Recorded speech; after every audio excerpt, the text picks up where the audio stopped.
আসসালামু আলাইকুম। আজ আমি আপনাদের সাথে শেয়ার করব খুব সহজ ও মজাদার চিকেন বিরিয়ানির রেসিপি। এখানে আমি মুরগিগুলো ছোট পিস করে কেটে লবণ আর হলুদ দিয়ে ভেজে নিয়েছি।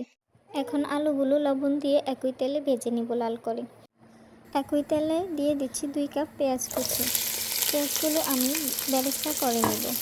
ভালোভাবে নেড়ে ছেড়ে মিশিয়ে নিব।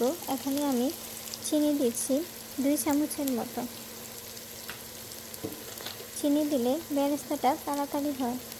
এখন বেরেস্তা তৈরি হয়ে গেলে এখান থেকে অর্ধেকটা পরিমাণ আমি তুলে রেখে দিব। এই পেঁয়াজ বেরেস্তা বিরিয়ানির রং এবং স্বাদ দুটোই বাড়িয়ে দেয়। তুলে রাখা পেঁয়াজ বেরেস্তাগুলোর সাথে আমি চিনি মিশিয়ে মেখে রেখে দিব পরে ব্যবহার করার জন্য। পেঁয়াজ বেরেস্তার মধ্যে 1 চামচ রসুন বাটা, 1 চামচ আদা বাটা দিয়ে ভেজে নিয়েছি। এখন দিয়ে দিচ্ছি 1 প্যাকেট বিরিয়ানির মশলা। সব কিছু দিয়ে ভালোভাবে নেড়ে ছেড়ে মশলাটা কষিয়ে নিব। হাফ কাপ গরুর দুধ দিয়ে দিচ্ছি। 2 মিনিটের মতো কষিয়ে নিব সব কিছু ভালোভাবে। এবার দিয়ে দিব আগে থেকে ভেজে রাখা মাংসগুলো। আবারও সব কিছু ভালোভাবে কিছুক্ষণ ভেজে নেব। এবার দিয়ে দিচ্ছি আগে থেকে ভেজে রাখা আলু। সব কিছু ভালোভাবে আবারও মিশিয়ে নিব। 1 কাপ পানি দিয়ে দিচ্ছি।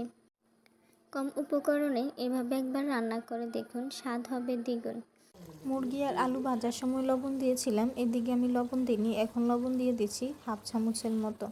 এদিকে আমি পোলাওটা রান্না করার জন্য পরিমাণ মতো তেল দিয়ে এলাচি আর দারচিনি দিয়ে কিছুক্ষণ ভেজে নিয়েছি। এখন দিয়ে দিচ্ছি আগে থেকে ভিজিয়ে ধুয়ে রাখা চালগুলো দিয়ে ভালোভাবে নেড়ে ছেড়ে মিশিয়ে নিব।